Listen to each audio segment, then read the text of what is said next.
Etika berasal dari bahasa Yunani iaitu ethos yang bermaksud adat, budaya, tingkah laku serta watak. Pengurusan pula terdiri daripada pengarahan serta pengawalan sesebuah kumpulan yang terdiri daripada seorang maupun lebih daripada seorang untuk menyelaras serta menguruskan sesebuah kumpulan untuk mencapai sesuatu matlamat. Kewujudan sesebuah organisasi merupakan penggerak serta penyelaras dalam sesebuah pengurusan maupun dalaman ataupun luaran. Etika kerja dari perspektif Islam ialah mereka menerapkan 4 teras ini iaitu ikhlas, ketulusan, persaingan serta tanggungjawab moral. Manakala bagi teori etika kerja daripada perspektif barat, mereka menekankan ketaatan dalam agama serta rajin dalam menguruskan sesebuah organisasi. Assalamualaikum warahmatullahi wabarakatuh. Nama diberi Amir Ibrahim Riza Ibrahim dan saya akan membentangkan tentang konsep etika pengurusan Al-Farabi. Al-Farabi adalah penerus tradisi intelektual Al-Kindi, tetapi kompetensi, kreatif dan kebebasan berfikir adalah lebih tinggi. Dan sebagai seorang tokoh awal yang serius dalam bidang falsafah, konsep etika yang ditawarkan Al-Farabi menjadi satu hal penting dalam karya-karyanya yang berkaitan erat dengan pembicaraan tentang jiwa dan politik.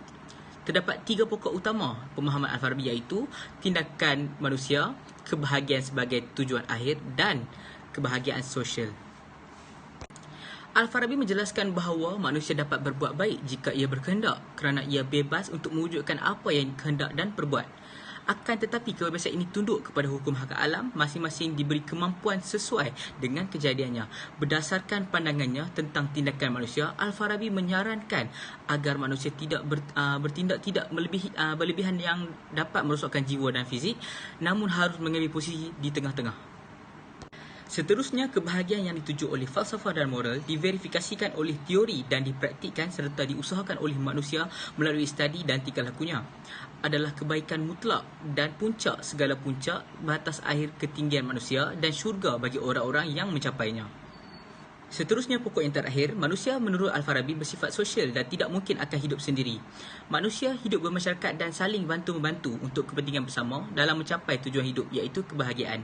Sebagaimana Plato, Al-Farabi menekankan bahawa bahagian-bahagian sesuatu negeri sangat erat hubungannya antara satu sama lain dan saling bekerjasama sebagaimana satu anggota badan dengan anggota badan yang lain. Contohnya, gotong royong dan berealisasi.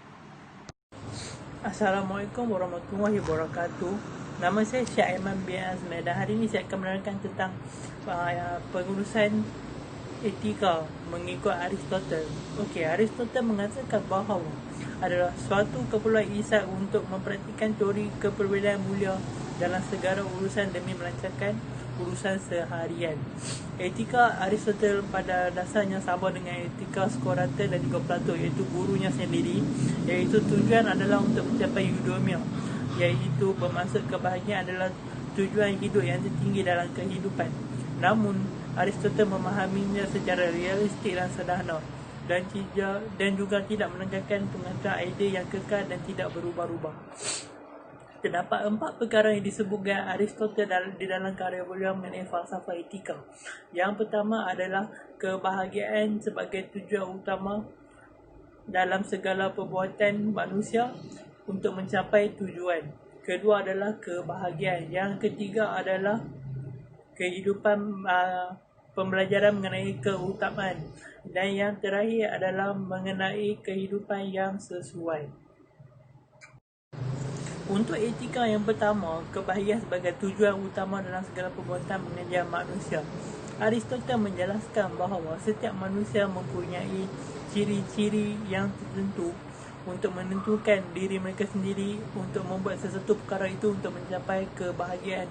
Di sini dia menekankan bahawa setiap manusia mempunyai perkara yang berlainan demi mencapai kebahagiaan.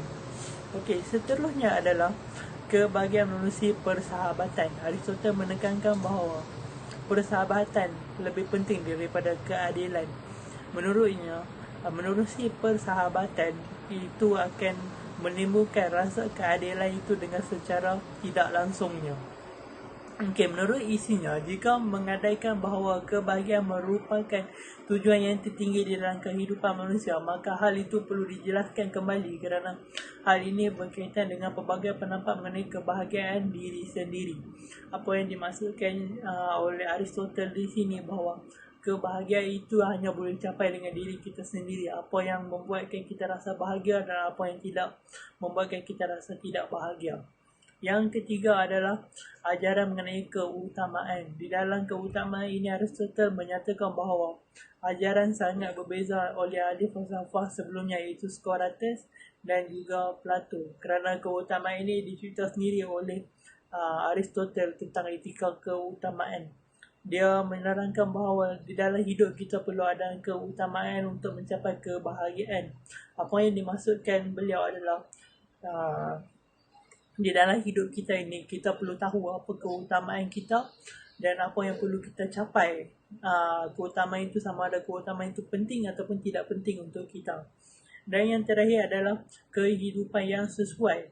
Okey, apa yang dimaksudkan di sini? Aristotle menyatakan bahawa kita perlu mencari kehidupan yang sesuai untuk mencapai kebahagiaan itu sendiri.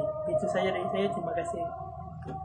Islam telah menekankan khususnya serta pentingnya mempunyai sikap serta etika dalam kehidupan harian.